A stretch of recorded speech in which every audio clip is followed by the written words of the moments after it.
Hello everyone, I welcome to study हमारे साथ। मैं हूं देवेंद्र सिंह। इस वीडियो में हम यूजीसी नेट हिस्ट्री और यूपीएससी प्रिलिमिनरी एग्ज़ाम के प्रैक्टिस सेट नंबर 9 को सॉल्व करने वाले हैं। एग्ज़ाम में जाने से पहले अपने आप को टेस्ट करने का ये बहुत ही बेहतरीन मौका है और इसमें हमने टोटल 20 क्वेश्चंस इंक्लूड किए हैं जो काफ़ी अच्छे लेवल के क्वेश्चन हैं। मुझे उम्मीद है कि आप इन सारे क्वेश्चंस को मेरे साथ अटैम्प्ट कर सकेंगे। ठीक है, यदि आपको इस वीडियो का PDF चाहिए तो आप हमारे टेलीग्राम पर जाइए, सर्च करिए @देवेंद्र सर और वहाँ पर आपको सारे के सारे PDF बिल्कुल फ्री ऑफ कॉस्ट मिल जाएंगे। यूजीसी नेट में जितने भी आज तक क्वेश्चन पेपर हो चुके हैं, 2020 का क्वेश्चन पेपर भी आप हमारे टेलीग्राम चैनल पर बिल्कुल फ्री ऑफ कॉस्ट डाउनलोड कर सकते हैं। उसके लिए आपको टेलीग्राम चैनल को ज्वाइन करना ज़रूरी है। तो चलिए शुरू करेंगे वीडियो बहुत ही अच्छे क्वेश्चन से। ऐसे क्वेश्चन यूजीसी नेट में और यूपीएससी प्रिलिमिनरी एग्जाम में अक्सर पूछे जाते हैं। देखना, आपको करना है इस प्रश्न का नीचे कमेंट सेक्शन में आंसर, तो मैं आपको इस वीडियो के लास्ट में इस प्रश्न का उत्तर जरूर दूंगा। ठीक है, आप पहले क्वेश्चन को ध्यान से पढ़िए। इनमें से किसने कृष्णा नदी की सहायक नदी के दक्षिणी तट पर एक नए नगर की स्थापना की और उस देवता के प्रतिनिधि के रूप में अपने इस नए राज्य पर शासन करने का दायित्व लिया? ठीक है, और जिसके बारे में माना जाता है कि कृष्णा नदी से दक्षिण की समस्त भूमि उस देवता की है। 4 राजा दे रखे हैं, 4 शासक हैं। अमोघ वर्ष प्रथम बलाल द्वितीय, हरिहर प्रथम, प्रताप रुद्र द्वितीय। आपने नीचे कमेंट सेक्शन में बताना है कि कौन सा ऐसा शासक था जिसने कृष्णा नदी की सहायक नदी के दक्षिणी तट पर पहले एक नगर की स्थापना की और बाद में उस पर अपना शासन भी किया। चलिए आगे बढ़ते हैं पहले क्वेश्चन की तरफ। बहुत ही अच्छा प्रश्न है। कर्जन किचनर का वर्ष 1904 और 5 का विवाद निम्नलिखित में से किससे संबंधित है? लॉर्ड कर्जन और हार्वर्ड किचनर के बीच 1904 और 1905 में एक डिस्प्यूट हो जाता है और यह डिस्प्यूट का मेन कारण क्या था? आपने ये बताना है। बंगाल का विभाजन था, वायसराय की परिषद में सैनिक सदस्य का पद समाप्त करना था, या फिर पुलिस बल की सीधी भर्ती करना था, या फिर डी ऑप्शन है कोलकाता विश्वविद्यालय की स्वायत्तता। देखिए, कर्जन और किचनर का जो डिस्प्यूट होता है 1904 और 1905 में, उसका मेन कारण क्या होता है कि कर्जन 1899 से लेकर के 1905 तक वायसराय बनते हैं हमारे भारत के, और इसी दौरान 1902 में हार्वर्ड किचनर को सेना प्रमुख बना दिया जाता है भारत की सेना का। तो जैसे ही हार्वर्ड किचनर भारत की सेना के प्रमुख बनते हैं, आते ही पूरी की पूरी सेना का निरीक्षण करते हैं और निरीक्षण करने के बाद वो पाते हैं कि 2 पोजीशन ऐसी होती हैं वायसराय की परिषद में। एक सदस्य तो उनका प्रमुख होता है, सेना प्रमुख होता है, एक सदस्य और होता है जो सीधे का सीधा लॉर्ड कर्जन के प्रति उत्तरदायी होता है और लॉर्ड कर्जन को रिपोर्ट करता है। जो किचनर होते हैं, जो सेना प्रमुख होने के बावजूद भी ये समझते हैं कि उसके साथ अन्याय हो रहा है, और जो रिपोर्ट हार्वर्ड किचनर को पहले होनी चाहिए थी वो सीधे लॉर्ड कर्जन को हो रही है। ये विवाद इतना बढ़ जाता है कि ये इंग्लैंड चला जाता है और इंग्लैंड की कॉन्स्टिट्यूशन हार्वर्ड किचनर के हक में फैसला देती है और वायसराय की परिषद में सैनिक सदस्य का पद को समाप्त कर देती है। बी ऑप्शन यहाँ पर सही हो जाता है। इसी कारण कर्जन होते हैं वो 1905 में वायसराय की उसकी जो पोजीशन है उससे वो त्यागपत्र भी दे देते हैं, और लॉर्ड कर्जन फिर से वायसराय बनते हैं और 1911 तक ये भारत के वायसराय भी रहते हैं। यहाँ पर राइट ऑप्शन है ऑप्शन बी, वायसराय की परिषद में सैनिक सदस्य का पद समाप्त करना। बहुत ही अच्छा प्रश्न है। सूची 1 को सूची 2 के साथ हमने मिलाना है, और सूची 1 में जो अधिनियम थे ब्रिटिश गवर्नमेंट के द्वारा पारित किए गए थे और उनको कौन कौन से ईयर में पारित किया गया था ये हमने देखना है। पंजाब भूमि एलिनेशन अधिनियम, ये आप मेरे साथ ही इनको मिलाते रहिए, आपको पता चल जाएगा कि आपका क्वेश्चन का आंसर कैसा है, आप बिल्कुल सही जा रहे हैं या फिर आपका क्वेश्चन गलत हो रहा है। तो सबसे पहले पंजाब भूमि एलिनेशन अधिनियम पारित होता है 1900 में। ठीक है, 1900 में पंजाब भूमि एलिनेशन अधिनियम पारित हो जाता है।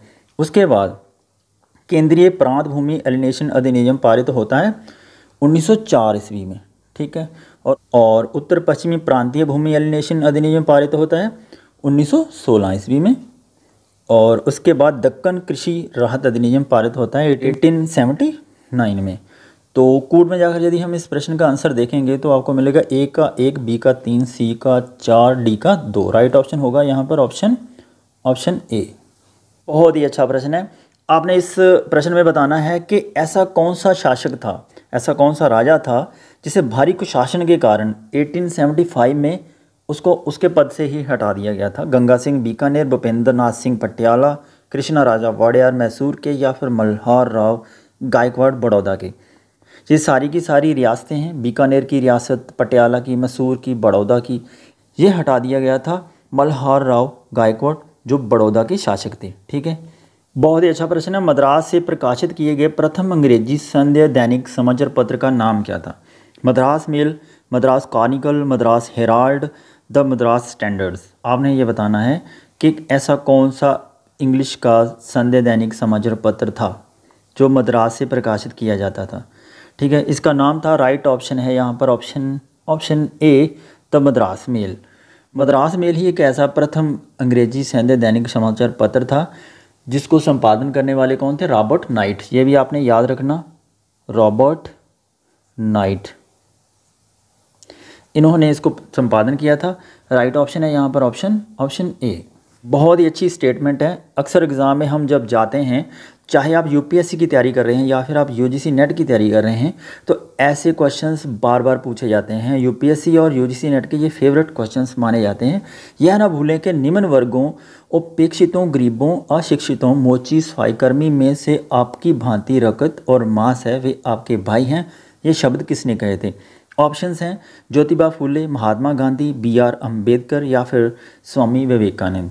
देखिए, इतनी उदारतापूर्वक जो स्टेटमेंट है ये दे सकते हैं हमारे बहुत ही respected Swami Vivekananda ji. Right option है यहाँ पर ऑप्शन डी। ऐसे क्वेश्चंस को बार बार आप प्रैक्टिस करिए, तभी आपको याद रह पाएंगी। ये स्टेटमेंट अक्सर एग्जाम में पूछी जाती हैं। आगे बढ़ते हैं। 1857 का विद्रोह एक आंदोलन नहीं था, ये कई आंदोलन थे। यह कथन किसने कहा था? बहुत बड़ी स्टेटमेंट दे रखी है। मैंने आपको कहा ना, ऐसे क्वेश्चंस एग्जाम में पूछे जाते हैं जो स्टेटमेंट से रिगार्डिंग क्वेश्चंस होते हैं, बार बार एग्जाम में आते हैं। इनकी आपको प्रैक्टिस करने की आवश्यकता बहुत रहती है। ऑप्शंस हैं SN Sen, RC Majumdar, CA बेली या फिर एरिक स्टॉक्स। आपने ये बताना है कि 1857 का जो विद्रोह था वह एक आंदोलन नहीं था, ये कई आंदोलन थे, क्योंकि देश के बहुत सारे हिस्सों में एक साथ आंदोलन बहुत ज़्यादा हो गए थे। तो ये स्टेटमेंट किसकी थी? ये स्टेटमेंट थी CA बेली की। राइट ऑप्शन है यहाँ पर ऑप्शन सी। आगे बढ़ते हैं। सूची 1 को सूची 2 के साथ सम्मिलित कीजिए और नीचे दी गई सूची में से दिए गए कूट का सही उत्तर का हमने चयन करना है और सूची 1 और सूची 2 को हमने मिलाना है। सूची 1 में बहुत ही बड़ी बड़ी पर्सनैलिटीज़ हैं और उनका किसके साथ संबंध था ये हमने मिलाना है। ऑप्शंस आपके सामने हैं। नारायण गुरु, आप इसको मेरे साथ ही मिलाते जाइए क्योंकि काफ़ी डिफ़िकल्ट क्वेश्चन है और इसको अटैम्प्ट करना इतना इजी नहीं है। यदि आप करना चाहते हैं तो वीडियो को पॉज करके पहले आप अटैम्प्ट कर लीजिए और यदि आप मिलाना चाहते हैं तो आप मिलाइए। नारायण गुरु का संबंध था जातीय मीमांसा के साथ, ऑप्शन 2 के साथ मिल जाएगा। और त्रिपुरा नैनी रामास्वामी चौधरी, ऑप्शन बी। बहुत इंपॉर्टेंट पर्सनैलिटी थी ये, आंध्र प्रदेश के नाटककार और कवि थे। तेलुगु भाषा के लोगों को इन्होंने बहुत ज़्यादा मोटिवेट किया था और इनका बिल्कुल ऑप्शन 3 के साथ मिल जाएगा, शंभू बेद के साथ। और वेंकटरायलु नायडू, ये इंपॉर्टेंट थे, बहुत ही अच्छी पर्सनैलिटी थी। राइजिंग सन के साथ मिल जाएगा ऑप्शन 1 के साथ। और श्री धरुल्ला नायडू थे, वेद समाज के साथ संबंध रखते थे। इसको यदि हम कूट में मिलाएंगे तो A का 2, B का 3, C का 1 और D का 4। राइट ऑप्शन बनेगा यहाँ पर ऑप्शन बी। बहुत ही अच्छा प्रश्न है। निम्नलिखित आंदोलनों के कालक्रम के बारे में नीचे दी कूट का सही उत्तर का चयन करना है। कूका आंदोलन, वहाबी आंदोलन, मुंडा विद्रोह, मोपला किसान विद्रोह। जल्दी से आपने इस सारे के सारे जितने भी आंदोलन हैं उनको आप एक नोटबुक पर लिखिए, बार बार उनको रिवाइज़ करिए क्योंकि इससे संबंधित हर एग्ज़ाम में क्वेश्चन पूछा जाता है। यूपीएससी में भी बार बार क्वेश्चन इससे रिगार्डिंग पूछे जाते हैं और बहुत सारे क्वेश्चन ऑलरेडी पूछे जा चुके हैं। ठीक है, और आपने इनको क्रोनोलॉजिकल ऑर्डर्स में लगाना है, तभी आप लगा पाएंगे जब आपके इनके ईयर्स आपको याद होंगे। ठीक है, और इनकी कौन सी जगह पर कौन सा विद्रोह हुआ था, उस समय कौन सा ऐसा नेता था जिसने उस आंदोलन को लीड किया था। ये सारी की सारी जानकारी आपको बार बार आनी चाहिए, बार बार पता होना चाहिए। ठीक है, और सबसे पहले बात करते हैं कूका आंदोलन की। कूका आंदोलन हुआ था 1860 और 1870 के बीच में। ठीक है, 1860 और 70 के बीच में ये पंजाब में होता है। भगतलाल जवाहरमल इसके लीड करने वाले लीडर होते हैं। ठीक है, और उसके बाद वहाबी आंदोलन जो होता है 1830 से लेकर 1860 के बीच में, काफ़ी लंबे समय तक ये आंदोलन चलता रहता है। ठीक है, लगभग 30 साल ये वहाबी आंदोलन चलता है। ये भी पंजाब के एरिया में भी होता है। सैयद अहमद बरेलवी इसके जो लीडर होते हैं, सैयद अहमद बरेलवी होते हैं, ठीक है। उसके पश्चात बात करते हैं आगे मुंडा विद्रोह की। यह बहुत ही इंपॉर्टेंट मुंडा विद्रोह है, इससे रिगार्डिंग बहुत बार क्वेश्चन मुंडा विद्रोह के ऊपर पूछे जा चुके हैं। और 1899 से लेकर 1900 के बीच में ये विद्रोह होता है। 1899 से और 1900 के बीच में लॉर्ड कर्जन का समयकाल होता है उस समय। और वहाँ पर ये विद्रोह होता है बिहार के झारखंड एरिया आजकल जो पड़ता है ना, वहाँ पर इसका विद्रोह होता है। वर्तमान में झारखंड एरिया होता है, पहले इसको बिहार कहा जाता था। और इसके लीड करने वाले जो लीडर थे उसका नाम था बिरसा मुंडा, ठीक है। यह भी आप याद रखिएगा, बहुत इंपॉर्टेंट किसान विद्रोह था मोपला विद्रोह। ये केरला के अंतर्गत ये होता है। अली मुसलियार उस समय लीडर होते हैं इसके मोपला विद्रोह के। और ये 1921 में ये विद्रोह होता है, ठीक है। इसको यदि हम क्रोनोलॉजिकल ऑर्डर में लगाएंगे, सबसे पहले आएगा 2 वहाबी आंदोलन, उसके बाद आएगा कूका आंदोलन, फिर मुंडा विद्रोह और लास्ट में आएगा मोपला विद्रोह। राइट ऑप्शन है यहाँ पर ऑप्शन ए। आपको यदि वीडियो अच्छी लगी तो बिल्कुल लाइक और शेयर ज़रूर कर दिया करो। और यदि आप चैनल पर नए हैं तो सब्सक्राइब करना मत भूलना। और साथ में एक बेल नोटिफिकेशन होता है, उसको भी दबा देना ताकि हमारी नेक्स्ट वीडियो का नोटिफिकेशन आप तक पहुँच जाए, ठीक है। आगे बढ़ते हैं। बहुत ही अच्छा प्रश्न है। पारित अधिनियमों के कालक्रम के बारे में नीचे दिए गए कूट से सही उत्तर का चयन कीजिए। ब्रह्मो विवाह अधिनियम, शारदा अधिनियम, हिंदू विधवा पुनर्विवाह अधिनियम, एज ऑफ कंसेंट बिल। ये कब कब पारित हुए थे, इनको क्रोनोलॉजिकल ऑर्डर में लगाना है हमने, ठीक है। सबसे पहले आपको मैं बताता हूँ कि ब्रह्मो विवाह अधिनियम ये पारित होता है 1872 में, ठीक है। और शारदा अधिनियम ये पारित होता है 1930 में, ये पारित होता है 1930 में शारदा अधिनियम।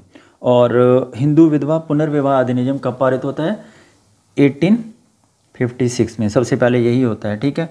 और एज ऑफ कंसेंट बिल ये होता है 1891 में, ठीक। यहाँ पर यदि हम इसको क्रोनोलॉजिकल ऑर्डर में लगाएंगे, सबसे पहले मैंने आपको बताया कि हिंदू विधवा पुनर्विवाह अधिनियम पारित होता है 1856 में। और ऑप्शन 3 सबसे पहले आएगा। ऑप्शन 3 यहाँ पर 2 ही ऑप्शंस में, ऑप्शन बी में और ऑप्शन डी में। तो उसके बाद कौन सा बिल आता है, उसके बाद आता है 72, ऑप्शन 1। ऑप्शन 1 यहाँ पर बी में भी है और डी में भी है। और उसके बाद आता है उसके पश्चात जो अधिनियम पारित होता है 1891 वाला। ऑप्शन 3 कहाँ पर है, ऑप्शन 4 है यहाँ पर ऑप्शन डी में, ठीक है। राइट ऑप्शन बन जाएगा ऑप्शन डी। निम्नलिखित में से कौन सा कांग्रेसी नेता भारतीय राष्ट्रीय कांग्रेस के किसी अधिवेशन का सभापति नहीं था। सुरेंद्रनाथ बैनर्जी, गोपाल कृष्ण गोखले, बाल गंगाधर तिलक और महात्मा गांधी, ठीक है। आपने बताना है कि कौन सा ऐसा नेता था जो कभी भी कांग्रेस के अधिवेशन का सभापति नहीं बना, ठीक है। देखिए ऐसे क्वेश्चंस एग्ज़ाम में बहुत बार आते हैं। जैसे ही 1885 में कांग्रेस का जो गठन होता है, ह्यूम उसके फर्स्ट सेक्रेटरी होते हैं। उसके पश्चात क्या होता है कि जो कांग्रेस थी, कांग्रेस का हर साल अधिवेशन होता है, कभी किसी जगह पर कभी किसी जगह पर। और हर अधिवेशन को लीड करने वाला अलग अलग नेता होता था। और हर अधिवेशन में कोई ना कोई रेजोल्यूशन पास किया जाता था। और इन सब से संबंधित क्वेश्चन बार बार एग्ज़ाम में पूछे गए हैं और हर बार आते हैं। आपको इन सारे के सारे अधिवेशंस को एक लिस्ट बनानी चाहिए। और इम्पॉर्टेंट जितने भी है, कम से कम 15 से 20 ऐसे अधिवेशन हैं जिनको इम्पॉर्टेंट माना जाता है, उनके द्वारा पारित किए गए रेजोल्यूशंस के बारे में अक्सर एग्ज़ाम में पूछा जाता है। तो आपने यहाँ पर बताना है कि ऐसा कौन सा नेता था जिसने कभी भी सभापति नहीं बना था और किसी भी अधिवेशन का, ठीक है। जो सुरेंद्रनाथ बैनर्जी थे, ये तो इन्होंने सभापति बने थे, ये 11वां और 18वां 2 बार बने थे।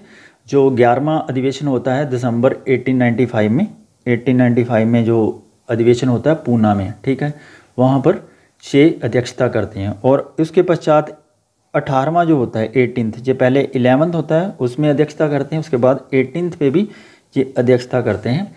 ये होता है 18th वाला। और अहमदाबाद में, ठीक है, उसकी अध्यक्षता करते हैं। और गोपाल कृष्ण गोखले, कहा जाता है कि गोपाल कृष्ण गोखले जो थे ये महात्मा गांधी के राजनीतिक गुरु भी थे। आपने ये बताना है, क्या आप मुझे कमेंट सेक्शन में ये बता सकते हैं कि गोपाल कृष्ण गोखले महात्मा गांधी के अलावा किसी और बहुत बड़े नेता के राजनीतिक गुरु थे? आपने उस नेता का नाम नीचे कमेंट सेक्शन में लिखना है कि ऐसा कौन सा नेता था जिसके राजनीतिक गुरु गोपाल कृष्ण गोखले थे महात्मा गांधी जी के अलावा, ठीक है। जल्दी से नीचे कमेंट सेक्शन में इसका भी आंसर करिए। और गोपाल कृष्ण गोखले भी अध्यक्षता करते हैं। और कौन सा अधिवेशन होता है इनका? 21वां। ठीक है, 21वां अधिवेशन होता है। कहाँ पर होता है ये वाला?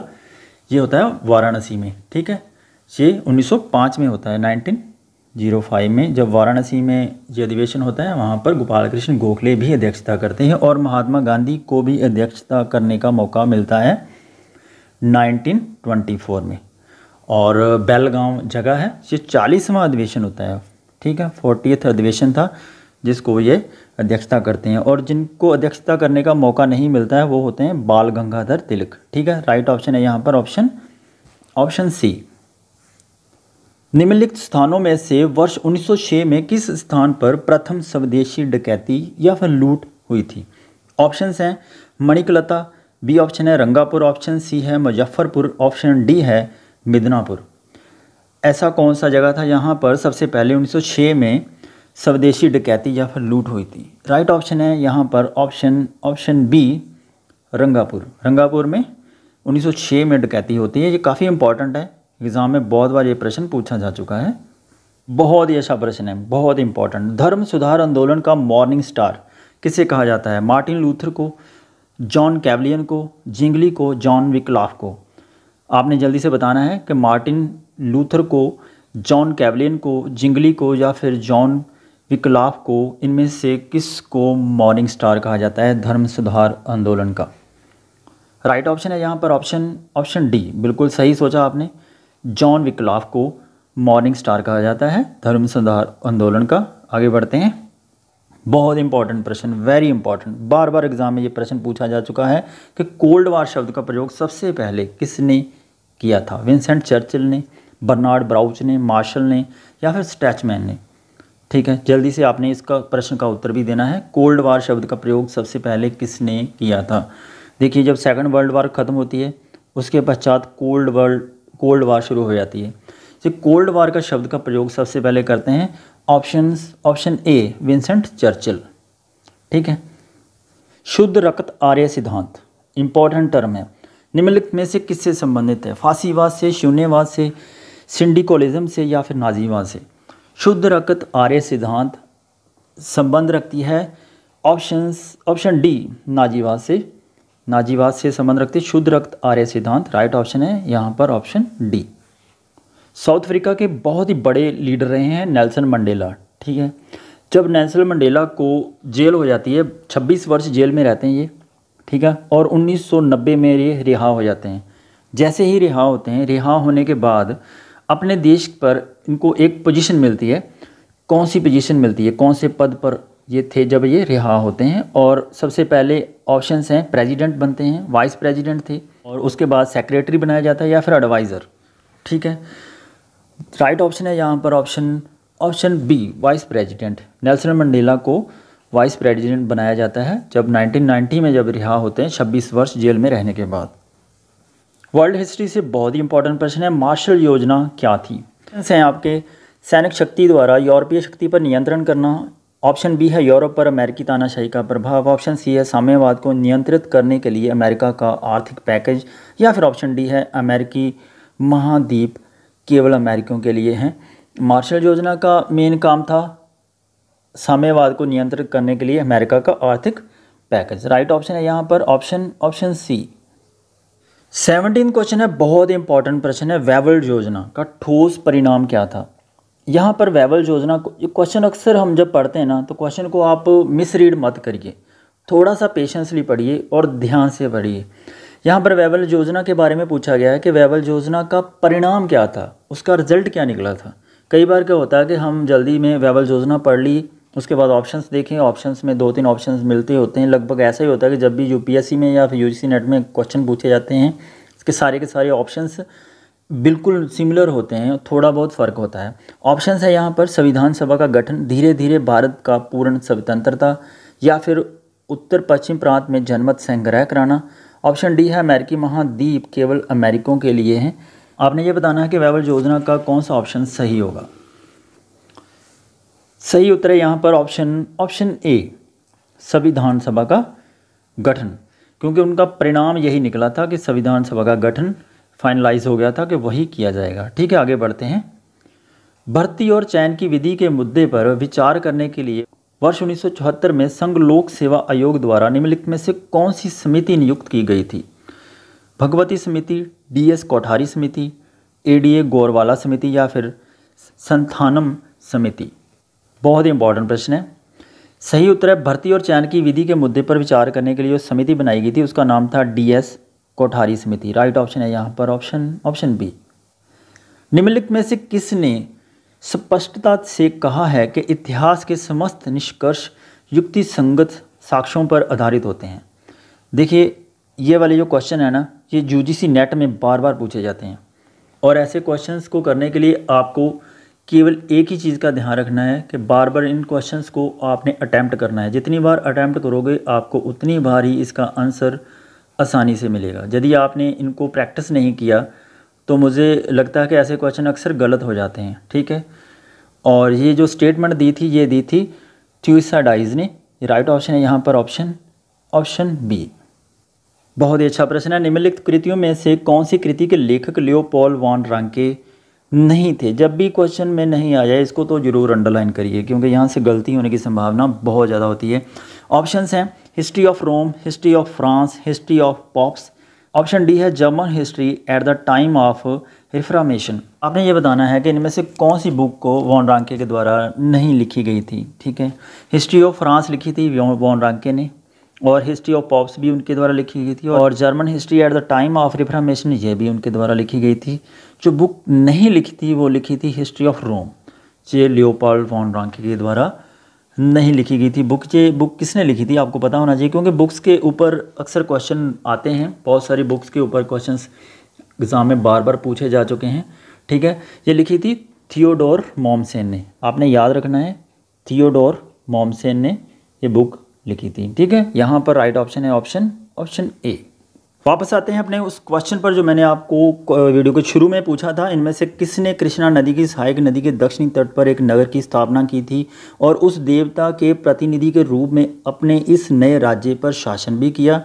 और ये माना जाता है कि समस्त भूमि पर उसने ये कहा था कि ये भूमि उसी देवता की है। ये कौन सा ऐसा शासक था? अमोघ वर्ष प्रथम, बलाल द्वितीय, हरिहर प्रथम, प्रताप रुद्र द्वितीय। राइट ऑप्शन है यहाँ पर ऑप्शन सी हरिहर प्रथम।